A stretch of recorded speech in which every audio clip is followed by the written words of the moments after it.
இதே மாதிரி பண்ணுனீங்கன்னு வச்சுக்கோங்க, அதிமுககாரங்க மக்கள் கிட்ட இருந்து ஏற்கனவே அப்படிங்கிறீங்க, இப்படியே பண்ணிருந்தீங்கன்னா அப்படியே போயிடுவீங்க அப்படின்ற மாதிரி ஒருத்தர் பேசியிருக்காரு. யார் அவரு, ஏன் அப்படி சொல்கிறார் பார்த்துருவோம் வாங்க. விடுதலை சிறுத்தைகள் கட்சி தலைவரும் எம்பியுமான தொல் திருமாவளவன் அவர்கள். அவர் தான். அவர்கிட்ட என்ன கேட்டாங்கன்னா, இப்போ நீட் தேர்வுக்கு எதிரான பொதுக்கூட்டத்துக்கு அனைத்து கட்சி கூட்டம் வச்சிருக்காங்களே, அதுக்கு அதிமுக வரமாட்டேன்னு சொல்லிட்டாங்களே அப்படின்னு கேட்டதுக்கு, அதுக்கு தான் திருமாவளவன் அவர்கள் என்ன ரியாக்ட் பண்ணியிருக்காருன்னா, இந்த மாதிரி பண்ணுறதுனால மக்கள் கிட்ட இருந்து ஆல்ரெடி கொஞ்சம் தள்ளி இருக்கிற அதிமுக அப்படியே காணாமல் போயிட போகுது.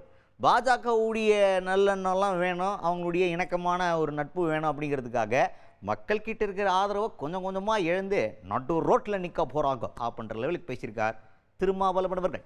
அதிமுக இப்படிப்பட்ட நிலைப்பாடுகளை எடுப்பதன் மூலம் தமிழ்நாட்டு மக்களிடமிருந்து மெல்ல மெல்ல அவர்கள் விலகி நிற்கிறார்கள், அந்நியப்பட்டுக் கொண்டிருக்கிறார்கள்.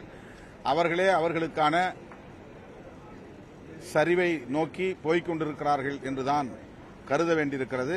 பாஜகவினுடைய தயவு வேண்டும் என்பதற்காக தமிழ்நாட்டு மக்களின் ஆதரவை அவர்கள் மெல்ல மெல்ல இழக்கும் நிலைப்பாடுகளை எடுத்து வருகிறார்கள்.